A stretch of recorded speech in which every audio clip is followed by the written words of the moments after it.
अध्याय 2 कलयुग के धर्म। श्री सुखदेव जी कहते हैं, परीक्षित, समय बड़ा बलवान है। ज्यों ज्यों घोर कलयुग आता जाएगा त्यों त्यों उत्तरोत्तर धर्म, सत्य, पवित्रता, क्षमा, दया, आयु, बल और स्मरण शक्ति का लोप होता जाएगा। कलयुग में जिसके पास धन होगा उसी को लोग कुलीन, सदाचारी और सद्गुणी मानेंगे। जिसके हाथ में शक्ति होगी वही धर्म और न्याय की व्यवस्था अपने अनुकूल करा सकेगा। विवाह संबंध के लिए कुल, शील, योग्यता आदि की परख निरख नहीं रहेगी। युवक युवती की पारस्परिक रुचि से ही संबंध हो जाएगा। व्यवहार की निपुणता, सच्चाई और ईमानदारी में नहीं रहेगी। जो जितना छल कपट कर सकेगा वह उतना ही व्यवहार कुशल माना जाएगा।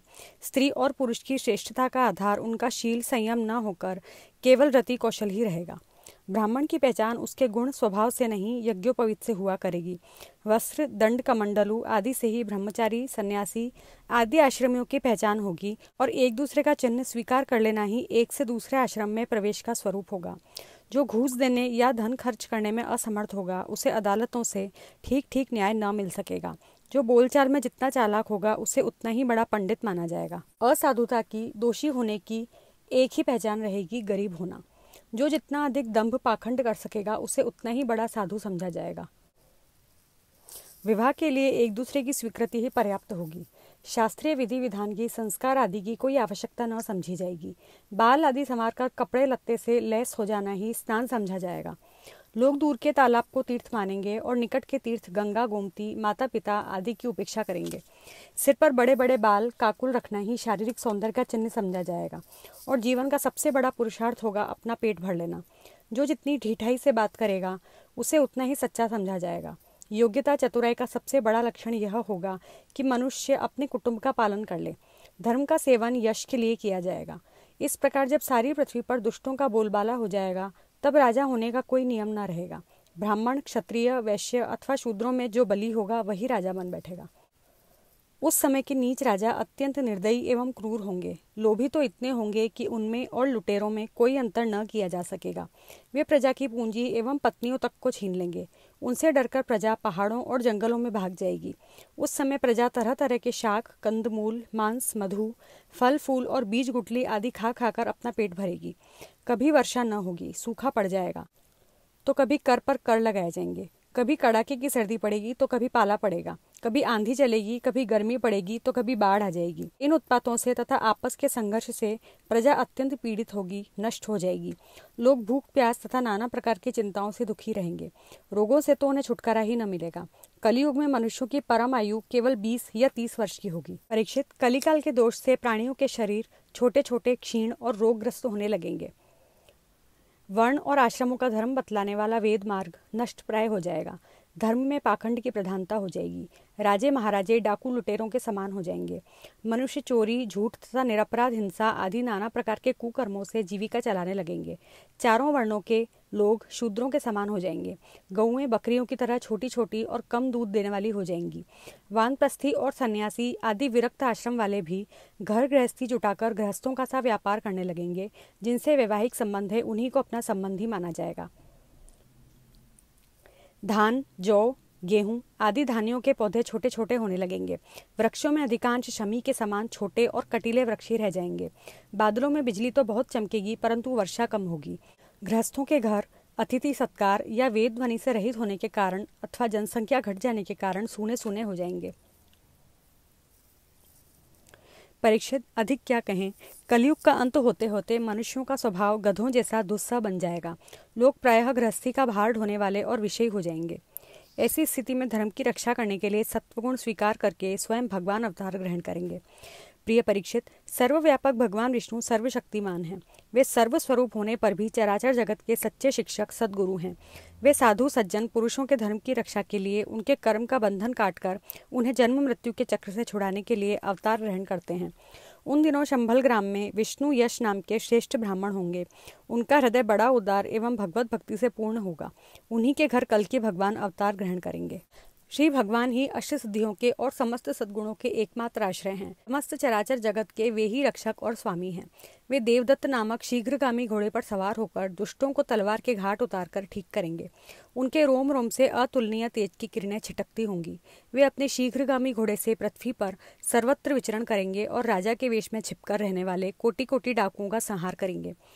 प्रिय परीक्षित, जब सब डाकुओं का संहार हो जाएगा तब नगर की और देश की सारी प्रजा का हृदय पवित्रता से भर जाएगा, क्योंकि भगवान कल्कि के शरीर में लगे हुए अंगराग का स्पर्श पाकर अत्यंत पवित्र हुई वायु उनका स्पर्श करेगी और इस प्रकार वे भगवान के श्री विग्रह की दिव्य गंध प्राप्त कर सकेंगे। उनके पवित्र हृदय में सत्व मूर्ति भगवान वासुदेव विराजमान होंगे और फिर उनकी संतान पहले की भांति हृष्ट पुष्ट और बलवान होने लगेगी। प्रजा के नयन मनोहारी हरि ही धर्म के रक्षक और स्वामी हैं। वे ही भगवान जब कल्कि के रूप में अवतार ग्रहण करेंगे, उसी समय सत्ययुग का प्रारंभ हो जाएगा और प्रजा की संतान परंपरा स्वयं ही सत्वगुण से युक्त हो जाएगी। जिस समय चंद्रमा, सूर्य और बृहस्पति एक ही समय एक ही साथ पुष्य नक्षत्र के प्रथम बल में प्रवेश करके एक राशि पर आते हैं, उसी समय सत्ययुग का प्रारंभ होता है। परीक्षित, चंद्रवंश और सूर्यवंश में जितने राजा हो गए हैं या होंगे, उन सबका मैंने संक्षेप से वर्णन कर दिया। तुम्हारे जन्म से लेकर राजा नंद के अभिषेक तक 1115 वर्ष का समय लगेगा। जिस समय आकाश में सप्त ऋषियों का उदय होता है, उस समय पहले उनमें से 2 ही तारे दिखाई पड़ते हैं। उनके बीच में दक्षिणोत्तर रेखा पर समभाग में अश्विनी आदि नक्षत्रों में से एक नक्षत्र दिखाई पड़ता है। उस नक्षत्र के साथ सप्त ऋषिगण मनुष्यों की गणना से 100 वर्ष तक रहते हैं। वे तुम्हारे जन्म के समय और इस समय भी मघा नक्षत्र पर स्थित हैं। स्वयं सर्वव्यापक सर्वशक्तिमान भगवान ही शुद्ध सत्वमय विग्रह के साथ श्री कृष्ण के रूप में प्रकट हुए थे। वे जिस समय अपनी लीला संवरण करके परम धाम को पधार गए, उसी समय कलयुग ने संसार में प्रवेश किया। उसी के कारण मनुष्यों की मति गति पाप की ओर ढुलक गई। जब तक लक्ष्मीपति भगवान श्री कृष्ण अपने चरण कमलों से पृथ्वी का स्पर्श करते रहे, तब तक कलयुग पृथ्वी पर अपना पैर न जमा सका। परीक्षित, जिस समय सप्तऋषि मघा नक्षत्र पर विचरण करते रहते हैं, उसी समय कलयुग का प्रारंभ होता है। कलयुग की आयु देवताओं की वर्ष गणना से 1200 वर्षों की अर्थात मनुष्यों की गणना के अनुसार 4,32,000 वर्ष की है। जिस समय सप्तऋषि मघा से चलकर पूर्व आषाढ़ नक्षत्र में जा चुके होंगे, उस समय राजा नंद का राज्य रहेगा। तभी से कलयुग की वृद्धि शुरू होगी। तत्ववेत्ता ऐतिहासिक विद्वानों का कहना है कि जिस दिन भगवान श्री कृष्ण ने अपने परम धाम को प्रयाण किया, उसी दिन उसी समय कलयुग का प्रारंभ हो गया। परीक्षित, जब देवताओं की वर्ष गणना के अनुसार 1000 वर्ष बीत चुके होंगे, तब कलयुग के अंतिम दिनों में फिर से कल्कि भगवान की कृपा से मनुष्यों के मन में सात्विकता का संचार होगा। लोग अपने वास्तविक स्वरूप को जान सकेंगे और तभी से सत्ययुग का प्रारंभ भी होगा। परीक्षित, मैंने तो तुमसे केवल मनुवंश का सो भी संक्षेप से वर्णन किया है। जैसे मनुवंश की गणना होती है, वैसे ही प्रत्येक युग में ब्राह्मण, वैश्य और शूद्रों की भी वंश परंपरा समझनी चाहिए। राजन, जिन पुरुषों और महात्माओं का वर्णन मैंने तुमसे किया है, अब केवल नाम से ही उनकी पहचान होती है। अब वे नहीं हैं, केवल उनकी कथा रह गई है। अब उनकी कीर्ति ही पृथ्वी पर जहाँ तहाँ सुनने को मिलती है। भीष्म पितामह के पिता राजा शंतनु के भाई देवापी इस समय कलाप ग्राम में स्थित हैं। वे बहुत बड़े योग बल से युक्त हैं। कलयुग के अंत में कल्कि भगवान की आज्ञा से वे फिर यहाँ आएंगे और पहले की भांति ही वर्णाश्रम धर्म का विस्तार करेंगे। सत्ययुग, त्रेता, द्वापर और कलयुग, ये ही 4 युग हैं। ये पूर्वोक्त क्रम के अनुसार अपने अपने समय में पृथ्वी के प्राणियों पर अपना प्रभाव दिखाते रहते हैं। परीक्षित, मैंने तुमसे जिन राजाओं का वर्णन किया है, वे सब और उनके अतिरिक्त दूसरे राजा भी इस पृथ्वी को मेरी मेरी करते रहे, परंतु अंत में मरकर धूल में मिल ही गए। इस शरीर को भले ही कोई राजा कह ले, परंतु अंत में यह कीड़ा, विष्ठा अथवा राख के रूप में ही परिणत होगा, राख ही होकर रहेगा। इसी शरीर के या इसके संबंधियों के लिए जो किसी भी प्राणी को सताता है, वह न तो अपना स्वार्थ जानता है और न तो परमार्थ, क्योंकि प्राणियों को सताना तो नरक का द्वार है। वे लोग यही सोचा करते हैं कि मेरे दादा परदादा इस अखंड भूमंडल का शासन करते थे, अब यह मेरे अधीन किस प्रकार रहे और मेरे बाद मेरे बेटे पोते, मेरे वंशज किस प्रकार इसका उपभोग करें। वे मूर्ख इस आग, पानी और मिट्टी के शरीर को अपना आपा मान बैठते हैं और बड़े अभिमान के साथ डींग हाँकते हैं कि यह पृथ्वी मेरी है। अंत में वे शरीर और पृथ्वी दोनों को छोड़कर स्वयं ही अदृश्य हो जाते हैं। प्रिय परीक्षित, जो नरपति बड़े उत्साह और बल पौरुष से इस पृथ्वी के उपभोग में लगे रहे, उन सबको काल ने अपने विकराल गाल में धर दबाया। अब केवल इतिहास में उनकी कहानी ही शेष रह गई है।